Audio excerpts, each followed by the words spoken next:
In March 1984, coal miners in Britain walked out on strike against the pit closure plan of Margaret Thatcher's Conservative government. Miners' wives and other women started support groups up and down the country which were instrumental in helping the workers hold out for nearly a year in an iconic dispute which changed Britain forever. This is Working Class History.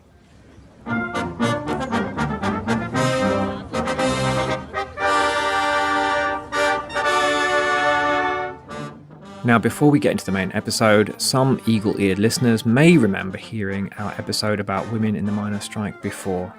Now, like all of our original episodes, it was basically made up of raw audio from our interview, so there wasn't any narrative to fill gaps or explain context and kind of draw the story together into a whole. So in addition to working on new episodes for you, we're also going back over our earliest episodes to re-edit and release them in the new narrative format we use for all of our later episodes.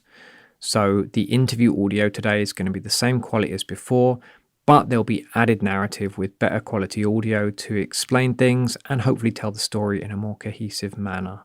So we hope you enjoy it. As a reminder, our podcast is brought to you by our Patreon supporters. Our supporters fund our work and in return get exclusive early access to podcast episodes without ads, bonus episodes every month, free and discounted merchandise, and other content. For example, our supporters can listen to both parts of this double episode now.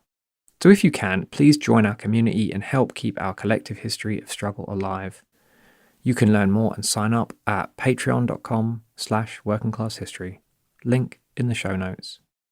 We're working on a podcast mini-series about the miners' strike from the perspective of miners themselves at the moment. So for today, I'm just going to give a very brief bit of the historical background.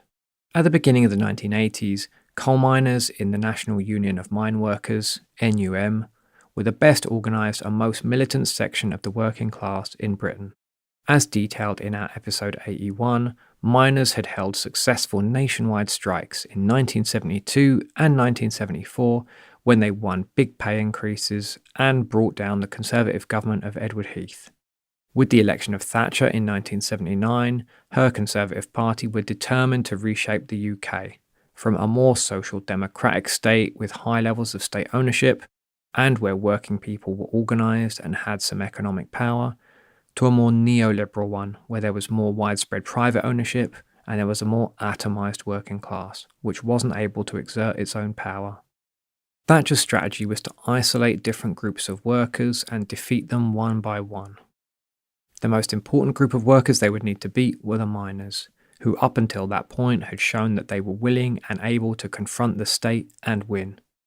To do this, the government planned to provoke a strike at a time which would be favourable for them, so shortly after their election, when winter was almost over, coal stocks were high and energy use was low, because both the 1972 and 74 strikes took place at the height of winter, when coal stocks were depleted and energy use was high.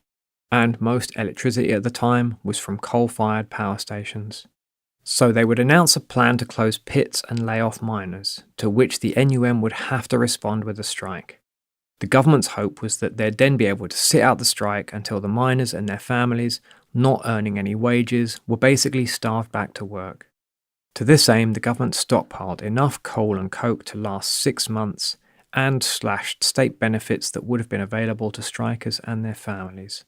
But if the government thought that the workers would be forced back to work within 6 months, then they would turn out to be deeply mistaken. Perhaps because they didn't factor in the support for miners, which would come from their wives and other women. I was a member of the Labour Party and quite active in politics, and I was working at the local council offices in the housing department, and my husband was a plumber who worked full-time, and we had 2 children. This is Heather Wood, who was living in Easington, County Durham, in the northeast of England, and later became chair of the Easington Women's Support Group. In 1983, I was chair of the constituency Labour Party, and we had heard rumours that pits were going to close in our area, in our district. So we decided that we needed to inform people, and we set up the constituency, had an open public meeting, and we established how many people were interested in helping to fight for the community and fight to save jobs. and we set up an organisation called Save Easington Area Mines. We call it SEAN for short. And it was that same year, 83, when we had what was then the biggest rally of miners' banners outside of Durham Big Meeting, and it was in Easington. This big meeting is also known as the Durham Miners' Gala, a legendary gathering of miners and their supporters which has taken place almost every July since 1871. I chaired that meeting, and from there we just went on giving out public information as to what the cost to our villages would be if the mines closed. Around the country, miners and their supporters stepped up organising campaigns against pit closures. And in October 1983, NUM delegates voted to fight all pit closures other than ones where coal at the pit had been exhausted.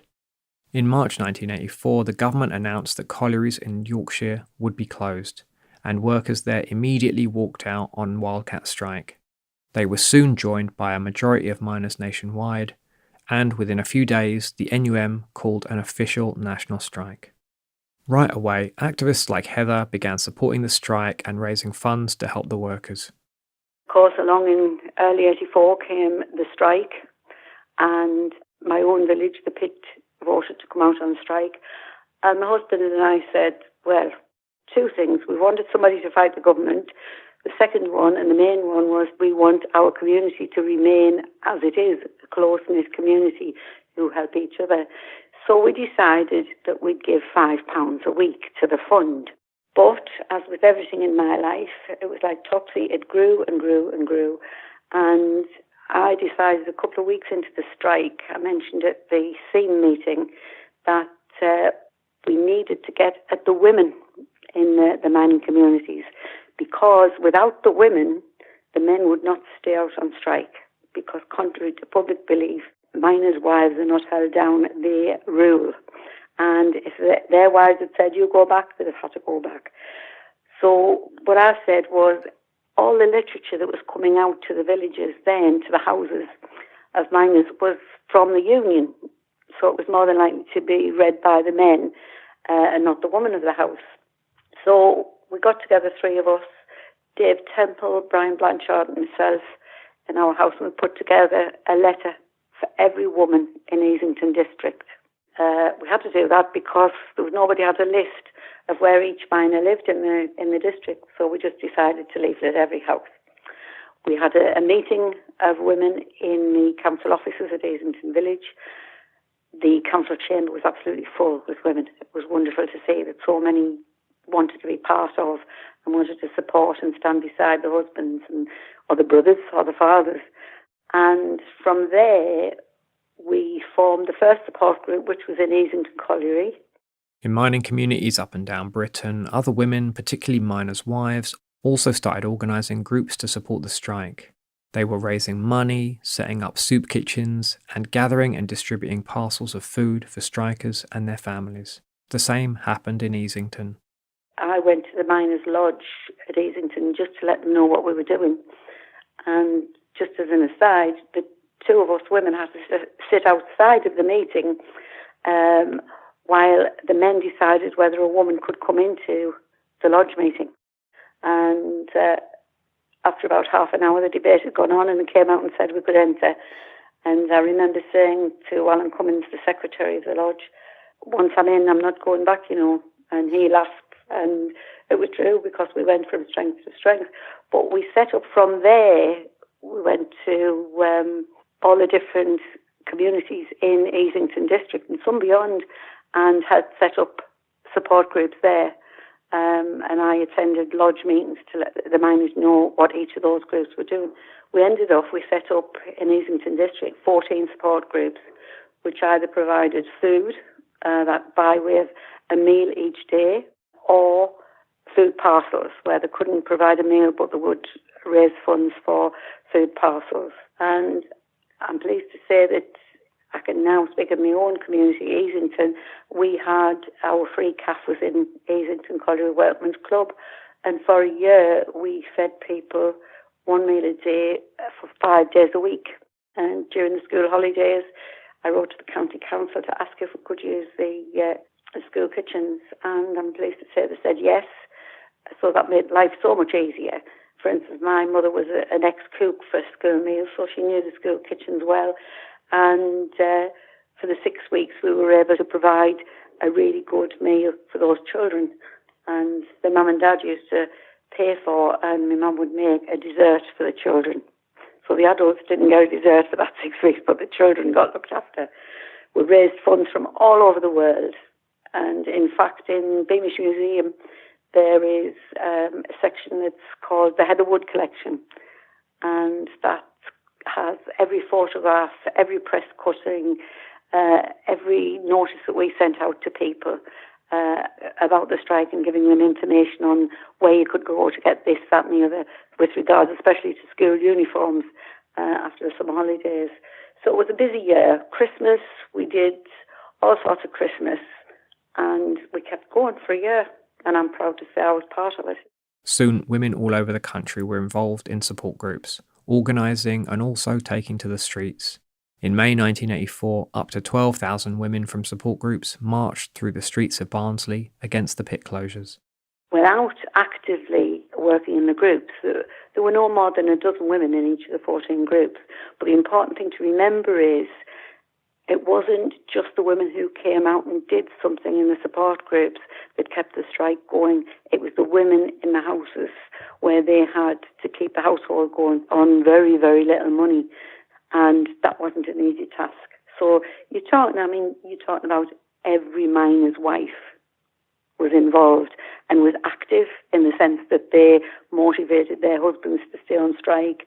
They may have gone and stood to wave the picket buses off on a morning or to welcome them back on a night.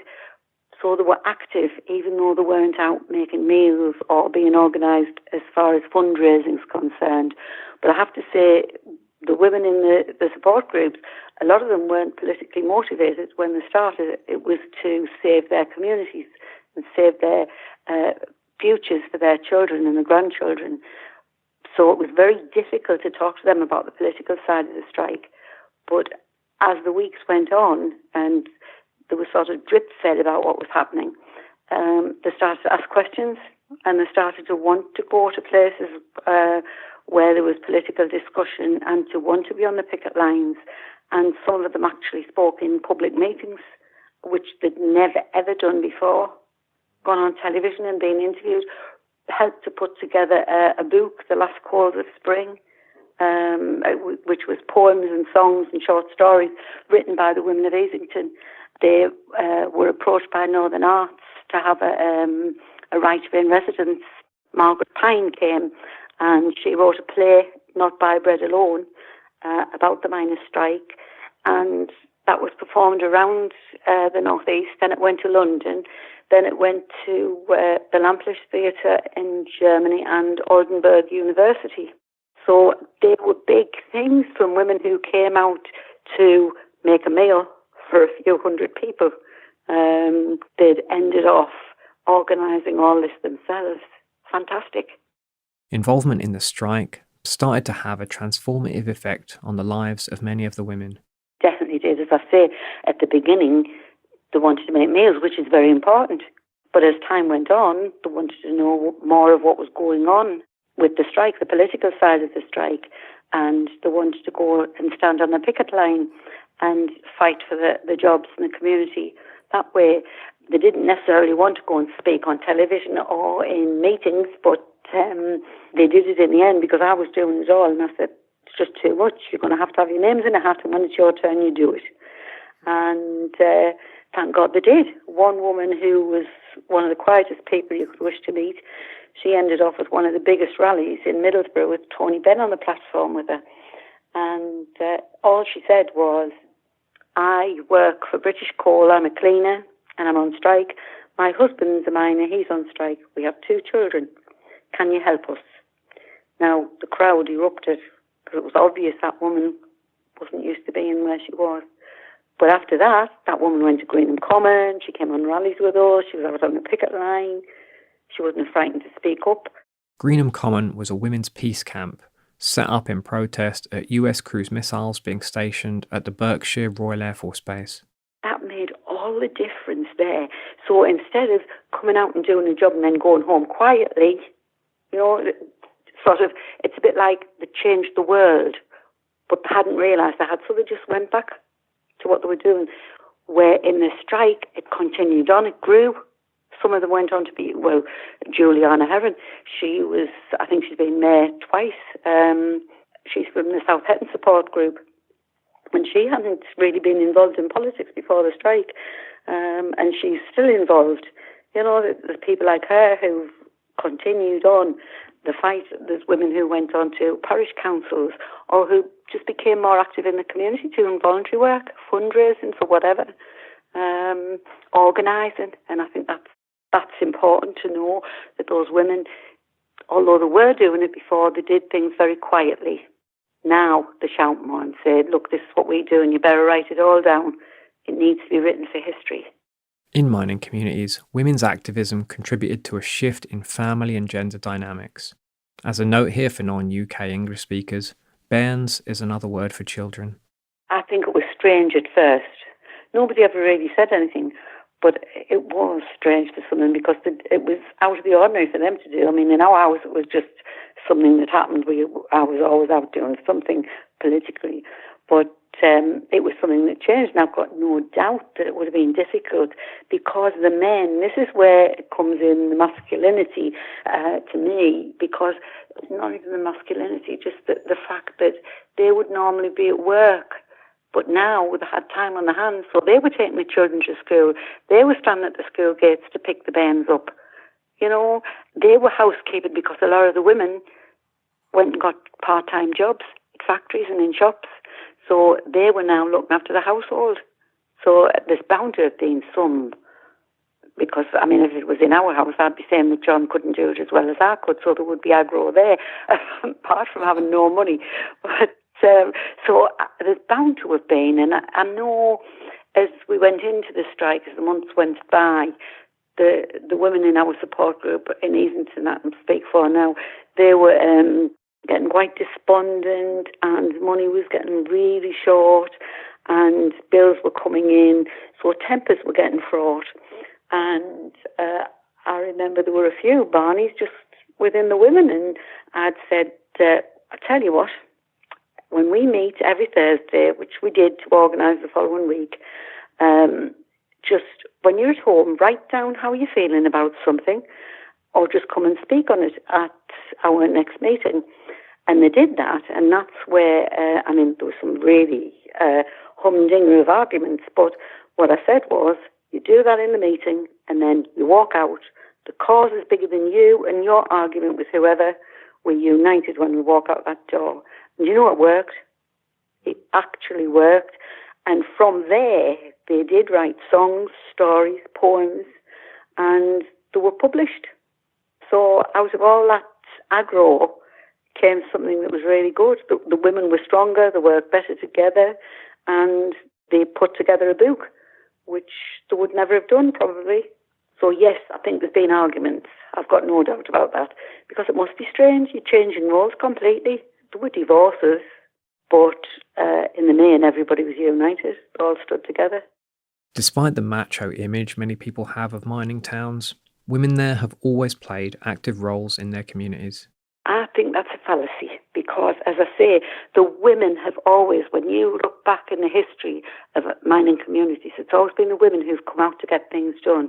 For instance, we needed, when I was a little girl, I can remember, there were no indoor toilets and bathrooms. So it was the women who took to the streets and blockaded the main road to the pit with their pushchairs and prams and whatever to fight for the coal board to fit bathrooms and indoor toilets to the colliery properties, and they won. Women also played important roles in previous big industrial disputes, particularly during the general strike of 1926. I think because miners come across as they were very strong men, and the women don't necessarily come out and say, oh, we do this, we do that. It doesn't mean they weren't doing it. They were doing it in the home. They looked after the money. The husband tipped the money up. They looked after all the bills, and there were very few who didn't do that. In addition to providing material support for the strike in terms of money and food, many women joined picket lines to help physically prevent scab replacement workers getting to work, including in Easington. Often, mine bosses would make it difficult for strikers to effectively picket, so they would mark mine property with yellow lines to allow space for scabs to get in. Then, if miners trying to picket crossed those lines, they could be fired. But the women weren't employed by the mines, so they couldn't be disciplined or sacked. I used to go down every morning and take my children down. And here's a for instance for you. August the 24th, 1984, Easington was taken over by police. And that was because on the evening of August the 23rd, Piers Merchant, Tory MP, was on the news saying, why is it Durham Constabulary can't get one man in at Easington Pit? Because they had been bringing them to the village and more or less saying, you've tried, only lad, just go home. But the next morning after Piers Merchant said that, I went to take my children to school, and our village green, which is enormous, was black. It was full of police. And we got further down the road and there was a police cordon, so I had to stop and tell them where we were going. And I said, I'm going to my mum to drop the children off.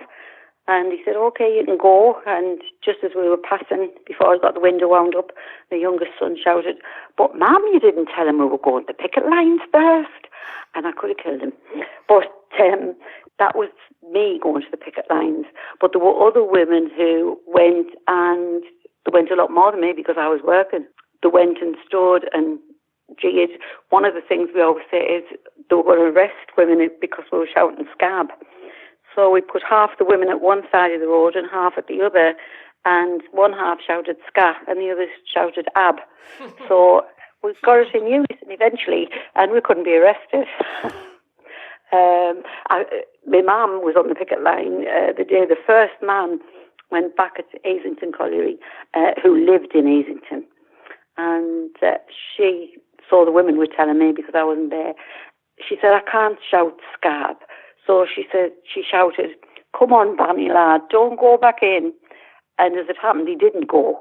And my mum always says it's because she just shouted, come on, Bonnie lad, don't go in. But yeah, it was life-changing, I think. People saw another side of life and started to want to organise the picket, rather, try to organise the men and get as much activity as we could along by the pit. There were reports of some male NUM members turning women away from picket lines, believing that they were dangerous and no place for women. But still, women continued to turn up.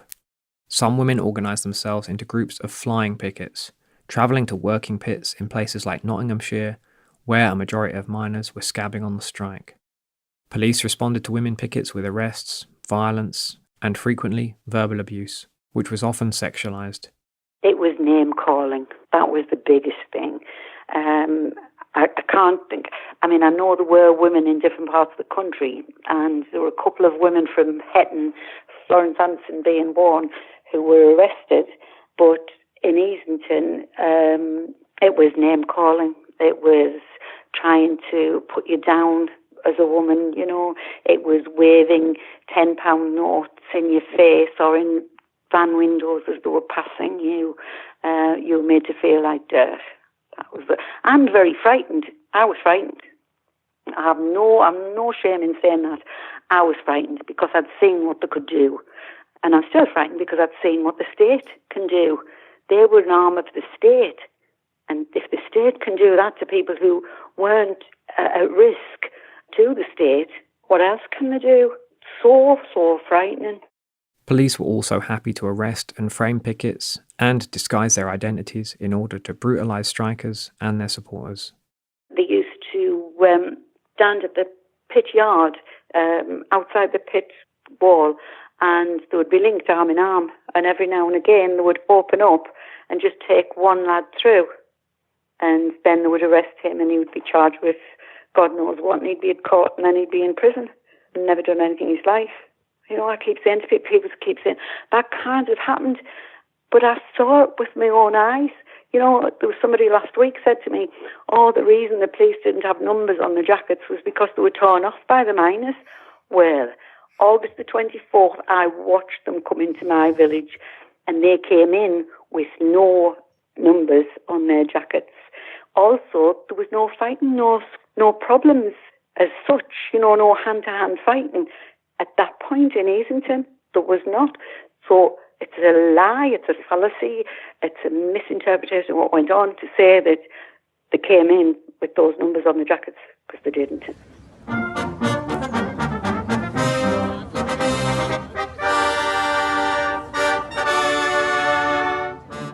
Well, that's it for part 1. We'll conclude the story in part 2. You can listen to that now by joining us on Patreon and accessing loads of other great exclusive content. It's only support from you, our listeners, which allows us to make these podcasts. So if you appreciate our work, please do think about joining us at patreon.com/workingclasshistory. Link in the show notes. Otherwise, the episode will be out for everyone else next week. In the meantime, if you want to learn more about UK miners' struggles, check out our episodes 27 to 29 about queer support for the strike, and episode 81 about the strikes in 1972 and 74. If joining us on Patreon isn't an option for you at the moment, absolutely no worries, but please do tell your friends about this podcast and give us a 5-star review on your favourite podcast app. Thanks to our Patreon supporters for making this podcast possible. Special thanks to Jazz Hands, Fernando Lopez Ojeda, Nick Williams and Old Norm. Music in these episodes is courtesy of the Easington Colliery Band. Learn more about them on the links in the show notes. This updated episode was edited by Tyler Hill, with original editing by Jesse French. Thanks for listening, and catch you next time.